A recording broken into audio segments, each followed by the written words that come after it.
Welcome to another broadcast of Further Into the Books. My name is Erica Holmes, and I thank you for tuning in to our third installment of our dystopian novel series. Today we tackle the question, what is our value?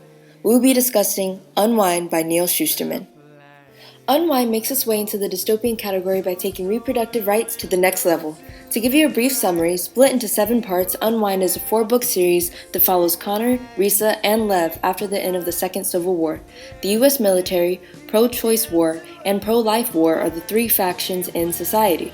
In the society, parents can choose to unwind their unwanted children, meaning that they can have them euthanized and give their bodies over for donation.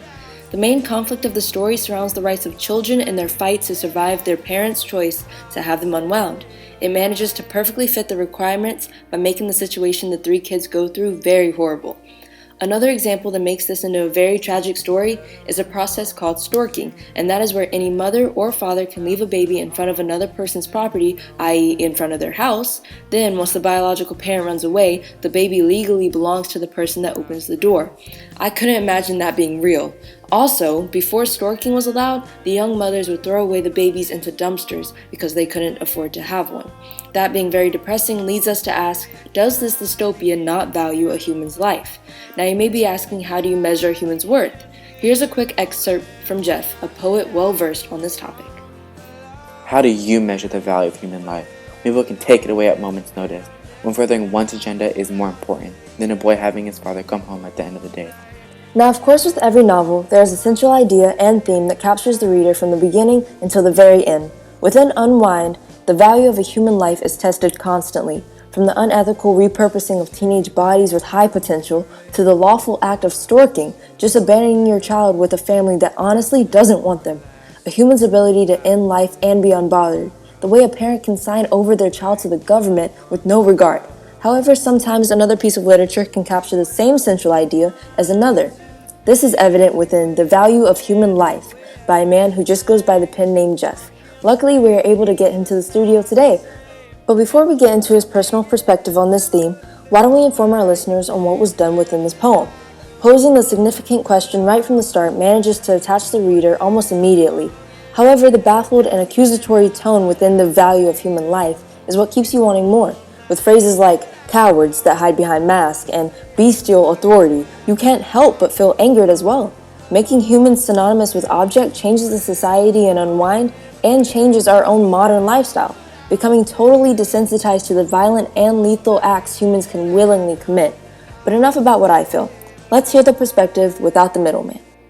Now, Jeff, you really managed to come across as extremely frustrated and angered with people who demean the importance of human life. How would you say that anger has affected your poetry? Well, like I said in my poem, hatred rules the heart and mind. Though this all makes me upset, I can allow that anger to make me become a beast like as others can be. Life's value is obviously very low in many people's lives, seeing that they can willingly put an end to it without a second thought. Within the dystopia society portrayed in Unwind, the adults seem to see the bill of life as being correct since I eliminated basically all the unwanted children. I just can't allow the ideology to become the norm. Well, after analyzing this poem countless times, I've noticed that you do talk on this very passionately within your work. For example, you wrote that when furthering one's agenda is more important and people become objects and collateral, and that basically this is all an insurance policy to achieve one's objective.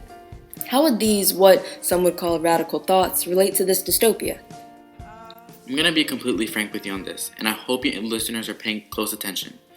People can do terrible things because it is their best interest, and they don't mind the negative effects.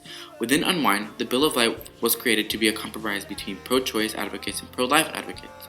The anger within the 2 sides bundled them to what they were fighting for anymore.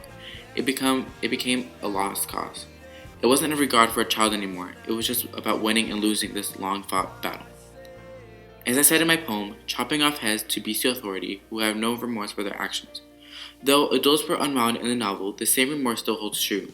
Some parents that signed the order felt bad after the decisions were made, but it was too late. What makes one person think he has the right to control and another?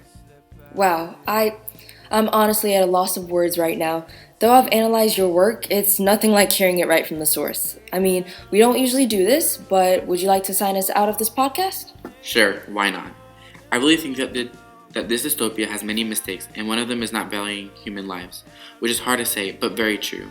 Thank you for tuning in to Further Into the Books.